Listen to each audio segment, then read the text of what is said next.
When Marcus opened the Carter family group chat at 8:12 on a Sunday night, he expected another blurry church flyer from Aunt Denise or one of Uncle Reg's wild barbecue opinions. Instead, he saw a new contact added by his wife, Nia, Dre Red Hot Hash. Before he could even blink, a selfie popped up. Nia was in Marcus's favorite gray hoodie, laughing in some stranger's lap, while a man kissed her cheek like he paid bills there. Then Nia typed a message that shattered everything. "Babe, wrong chat OL." 2 seconds later, she sent Marcus a private text. "Can you leave tonight? Dre's already here." If that opening hit you like a brick, tap like, subscribe, and drop a comment telling me what you would have done, because this story gets colder, messier, and way more satisfying before it's over. Marcus thought he was about to have the worst night of his life, but he had no idea Nia's disrespect was about to hand him the cleanest, meanest comeback of his entire existence.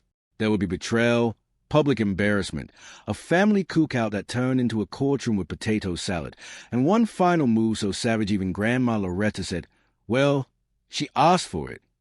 Let's get into it. Marcus Carter was 34, broad-shouldered, calm, and the kind of black man who fixed broken drawers, remembered birthdays, and still called his mother every Thursday. He lived with Nia in a brick colonial outside Houston, Texas, in Missouri City, where the lawns were neat, neighbors gossiped with classy smiles, and everybody acted like drama stayed behind closed doors. Marcus worked as a logistics manager for a medical supply company, which meant long days, steady pay, and enough discipline to build a peaceful life. Nia used to say that peace was what made him special. In the end, peace was exactly what she mistook for weakness. Nia wasn't always cruel. When they met at a friend's birthday dinner in downtown Houston, she was magnetic, funny, and warm in the effortless way that made waiters forget other tables. She had a laugh that made strangers turn around and smile, and Marcus loved how she squeezed his hand during movies like she discovered treasure. Their first real date was at a food truck park where she stole fries off his plate and swore she was taste testing for love. By the 3rd month, she was sending voice notes, calling him handsome, and writing little sticky notes on the fridge that said, "Don't work too hard, husband practice." Their best season was simple and sweet. Saturday mornings meant pancakes, old-school R&B, and a dancing contest in the kitchen while coffee brewed. Nia would claim she was Janet. Marcus would pretend he had no rhythm, and then he'd sneak in one smooth spin that made her scream, laugh, and nearly drop the spatula. Their niece Ava once walked in, covered her eyes dramatically, and shouted, "Ew, grown people flirting," which only made them laugh harder. Those were the scenes Marcus replayed later when everything fell apart. Her head on his shoulder, the smell of cinnamon, the way she used to look at him like she'd already chosen forever. But somewhere after year 4, forever started acting temporary. Nia got sharper around the edges. Her compliments turned into corrections. Her patience turned into sighs. She began treating Marcus's kindness like a service plan she didn't have to renew. If he stayed late at work, she accused him of avoiding her. If he came home early, she acted annoyed that he interrupted her me-time. She guarded her phone with the intensity of a federal agent and started laughing at messages she never explained. Marcus noticed, of course. Men like him always notice. They just don't always want to accuse a person they've built their whole life around. The family group chat was called Carter Strong. It had Marcus's mother Rochelle, his father Leon, Grandma Loretta, his little sister Moni, 2 cousins, an uncle who replied with prayer hand to everything, and even 19-year-old Ava, who used to chat mostly to roast everybody's outfits. Nia had been in the group for years and knew exactly what adding someone meant. This was sacred black family territory. You did not casually bring outsiders into Carter Strong unless there was a baby announcement, engagement, or funeral casserole coordination.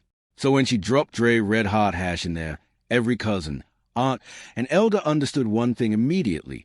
Disrespect had just arrived in broad daylight. Marcus stared at the screen while the replies rolled in like thunder. Aunt Denise wrote, "Who is this?" Imani sent 3 skull emojis and, "Oh, this ghetto." Uncle Reggie typed, "Boy, if you don't get out this chat before I get active."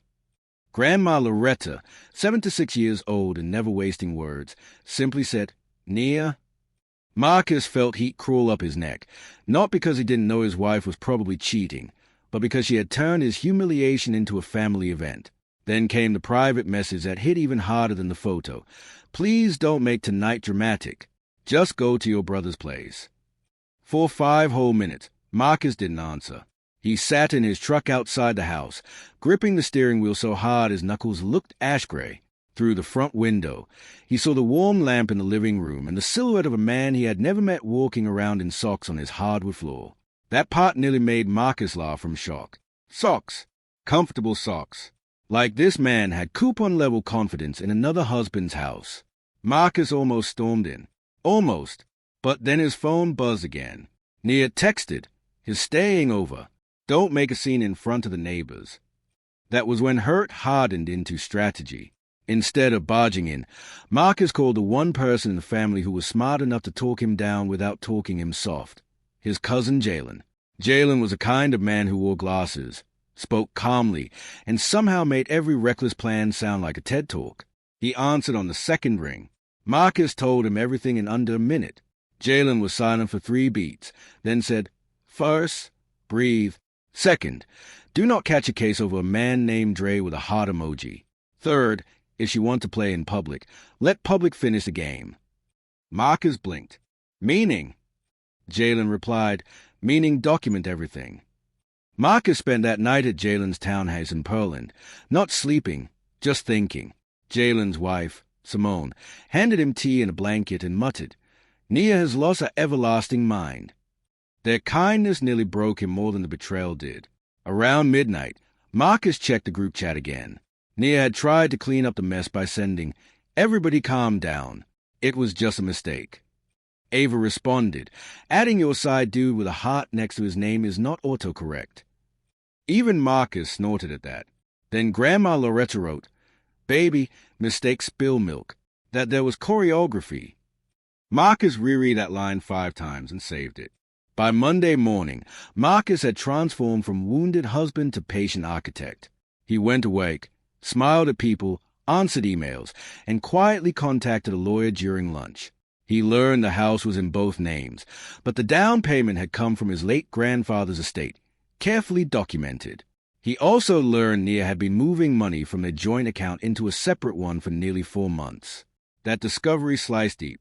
She hadn't just betrayed him emotionally.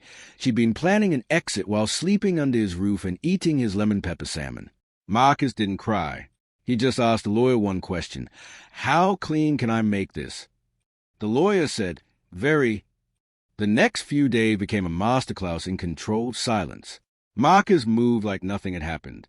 He told only close family, collected statements, downloaded bank records, and forwarded screenshots of himself from every device he forgot was synced.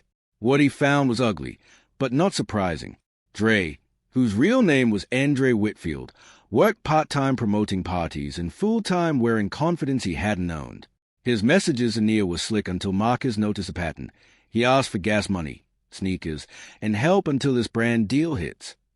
Marcus stared at one text reading, "You know your husband got it." That line changed everything. Now it was personal and financial. Nia, meanwhile, kept acting like Marcus should accept disrespect as a maturity exercise. She texted him things like, "I need space to figure myself out, and you being calm is confusing the situation." Confusing? She had put a boyfriend audition in the family chat and wanted emotional smooth jazz in response. Marcus almost admired the nerve. One evening, she called and tried softening her voice, the same voice she used back when she wanted seafood and forgiveness. "Marcus, I didn't mean for everybody to see that." He answered, "But you meant for me to." Silence. Then he added, "That's the part you're pretending not to understand." She hung up with a scoff. Friday brought the family fish fry already scheduled weeks earlier at Rochelle and Leon's house in Missouri City. Usually, this was sacred ground. Laughter, dominoes slamming, Frankie Beverly in the background, and enough seasoning in the air to restore your faith in humanity. Nia texted Marcus asking if he was still going. He replied, "Wouldn't miss family." What he didn't mention was that Rochelle had personally invited Nia too, in a voice so sweet it probably sounded like mercy. It wasn't mercy. It was a witness list. Marcus arrived in a clean navy shirt, lined up the food trays, hugged his mother, and waited like a man who knew the weather forecast. When Nia pulled up, The backyard temperature changed without a cloud moving. She stepped out in a sundress that suggested she still believed charm could solve consequences. Worse, Dre came with her, wearing designer shades at sunset and grinning like he'd already won something. Cousin Ava whispered loud enough for 3 people to hear, "He looks like expired cologne." Marcus had to bite the inside of his cheek not to laugh. Nia introduced Dre as her friend, which was a bold choice considering half the guests had seen him labeled like Valentine's Day in the family chat. Grandma Loretta didn't even stand. She just adjusted her glasses and said, "That your friend?" The cookout started awkward and then turned theatrical. Dre tried too hard, shaking hands like a campaign candidate and complimenting Leon's grill as if charcoal built character. Uncle Reggie kept staring at him the way men stare at mosquitoes on indoor walls. Nia laughed too loudly at everything Dre said, and Marcus noticed something delicious. Dre wasn't actually smooth under pressure. He repeated himself. He bragged too much. He kept checking his phone like confidence required battery support. Then Ava wandered by with a tray of lemonade and innocently asked, "So what's it like dating a married woman and eating her husband's ribs?" The silence afterward could have cracked glass. Nia snapped, "Ava, that's rude." Ava shrugged. "I'm 19, not blind." Even Leon had to turn away because a smile was trying to escape. But Marcus stayed composed. He wasn't there to win a screaming match. He was there to let the truth marinate in front of the right witnesses. Rochelle called everybody to sit because she had something to discuss before dessert, and that was the moment Nia's face shifted. She looked at Marcus. Marcus looked back with the calm of a man who had already packed a parachute. On the patio table beside the peach cobbler sat a neat folder, a wireless speaker, and Marcus's tablet. Dre finally looked nervous. Marcus stood, smoothed his shirt, and addressed the family with a kind of steady tone that makes people lean in. "I didn't come to embarrass anyone," he said, which made Ava cough laugh into a napkin because everybody knew embarrassment had already parked itself. "But I do believe in clarity." He lifted the folder. "This week I learned my wife has been having an affair. I also learned money has been moved out of our joint account, and that another man has been discussing my finances like they belong to him." Nia shot up from her chair. "Marcus, stop." He didn't raise his voice. "No, I just started." He tapped the tablet, and through the speaker came a voice memo Nia had sent Dre 2 nights before the group chat disaster. Her laugh floated over the yard. "Marcus is so predictable. He'll be hurt, but he won't do anything. He always chooses peace over pride." Then Dre's voice answered, smug and nasal. "Good. Tell him go stay with family. We need the bed to ourselves." The yard erupted. Aunt Denise gasped so hard she dropped a fork. Uncle Reggie stood halfway up like he might audition for violence. Nia looked sick. Dre muttered, "That recording illegal."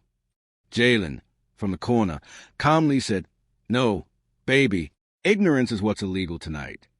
Nia lunged toward Marcus, furious now that the performance had ended. "You had no right," she shouted. Marcus stepped back just enough to deny her the scene she wanted. "Actually," he said, "I had every right to defend myself after you made me the joke." Then he opened the folder and handed copies across the table. They weren't love letters. They were bank transfer records, account statements, and a letter from his attorney. Rochelle put on her reading glasses. Leon's jaw flexed. Grandma Loretta accepted a packet like church notes. Marcus said, "Since we're doing honesty in public, everybody can also see how she and Casper the freeloading ghost plan to fund their romance with my money." Dre tried swagger one last time. "Man, this is between husband and wife." Marcus turned to him with the first smile he'd shown all evening. "You're right. And the moment you started sleeping in my house, wearing socks on my floor, and budgeting my paycheck in text messages, you made yourself a line item." Ava choked on lemonade. Even Leon let out a low mm. Marcus continued, "You called yourself taking my place. You couldn't even afford your own parking." That one landed. Dre's face tightened. Nia opened her mouth to defend him, but what could she say? Every glamorous lie she told about him was standing there, broke and blinking. Then Marcus delivered the move he'd been saving. He placed a small envelope in front of Nia. "You asked me to leave my house," he said, voice smooth. "So I did. Temporarily. Long enough to have the locks legally changed after filing separation papers this morning, because the property agreement lets me do that once occupancy is contested and financial misuse is documented. Nia's face drained a color. What? Marcus nodded. You'll have access at the scheduled civil standby tomorrow to collect your belongings. Dre will not. Dre barked. You can't do that. Marcus looked him dead in the eye. I already did. The backyard went still, then vibrated with whispered amazement. Nia began crying, but these weren't the soft tears of heartbreak. These were furious tears, the kind that arrive when consequences ruin a fantasy. Marcus, you're being cruel, she said. He laughed once, quietly. Cruel was adding your lover to my family chat and telling me to get out so he could stretch in my bed. Nobody rescued her, not even Rochelle, especially not Rochelle. Marcus reached into his pocket and set his wedding ring on the table beside the cornbread. You confused patience with permission. You thought because I'm not loud, I'm weak. But peace doesn't mean I let fools build condos on my back. Uncle Reggie whispered, Bars, to nobody. Dre stood up like he might leave with dignity, but dignity had abandoned him an hour earlier. He muttered something about Nia not telling him the full situation, which was hilarious since the full situation was marriage. Ava, unable to resist, said, So, what part of wife was hidden from you, the W or the IF? Half the yard burst into laughter before trying to look respectful again. Nia turned on Dre instantly. Don't do that. Don't act innocent now. There it was, the collapse. The romance she paraded around as thrilling suddenly looked exactly like what it was. Two selfish people realizing neither one wanted the other without stolen comfort attached. Rochelle finally spoke, and when Marcus's mother used that low, measured tone, heaven itself paid attention. Nia, we loved you. We defended you. You sat at this table, ate this food, called me mama, and still humiliated my son in front of his own family. That man beside you is not the worst part. The worst part is you expected Marcus to carry your shame quietly. Nia broke, then really broke, because truth from a mother hits different. She tried to say she was unhappy, lonely, unseen. Marcus didn't interrupt. He just let her speak until she had nothing left but excuses dressed as confession. Then he said, Unhappy people leave. Users perform. The next day, the civil standby was almost anticlimactic. Nia arrived with puffy eyes, no Dre, and 3 oversized suitcases. Marcus was there with Jalen and the deputy, calm as morning. He had neatly packed her things, even the expensive skincare products she once accused him of not noticing. On top of the last box sat the framed kitchen photo from their pancake days, face turned downward. Nia touched it and whispered, You really don't care anymore. Marcus answered, I cared enough to build a life. I care enough now not to let you burn what's left. She wanted one final emotional opening. He offered none. Sometimes the harshest comeback is a locked door and a steady pulse. A week later, the family chat had become part therapy, part comedy club. Uncle Reggie kept sending random sock emojis. Ava changed the group photo to a cartoon lock. Grandma Loretta posted a Bible verse followed by, and no more guest stars. Even Marcus laughed at that. The humor didn't erase the pain, but it gave it edges he could hold. One evening, Simone invited him over and tried setting him up with her friend's cousin, a pediatric nurse named Kira who brought banana pudding and wore kindness like perfume. Marcus wasn't ready, but he noticed a difference immediately. Kira listened when he spoke. No games, no performance, just warmth. It felt unfamiliar in a healing way. Meanwhile, the streets did what streets do. Word got around. Dre stopped popping up on social media with motivational captions because apparently inspiration dries up when free housing disappears. Nia tried reaching out several times with long messages about reflection, growth, and how nobody understood the pressure she was under. Marcus read none of them. His lawyer handled the necessary communication. His energy went elsewhere: therapy, the gym, church with his parents, game nights with family, and one sweet evening walk with Kira by the Buffalo Bayou, where she laughed at his dry jokes and admitted she hated geese with personal passion. For the first time in months, Marcus felt light without forcing it. In the end, Marcus's comeback wasn't loud because it didn't need to be. He exposed the lies, protected his money, reclaimed his home, and let the same public stage Nia used for humiliation become the place where her fantasy cracked in half. She wanted him embarrassed, displaced, and silent. Instead, he became precise. And that precision hit harder than any tantrum ever could. So if you're watching this and wondering whether peace makes someone weak, remember Marcus Carter in Missouri City, a good man pushed too far, who answered betrayal not with chaos, but with consequences so clean they echoed. Drop your thoughts in the comments, because this one deserves a verdict.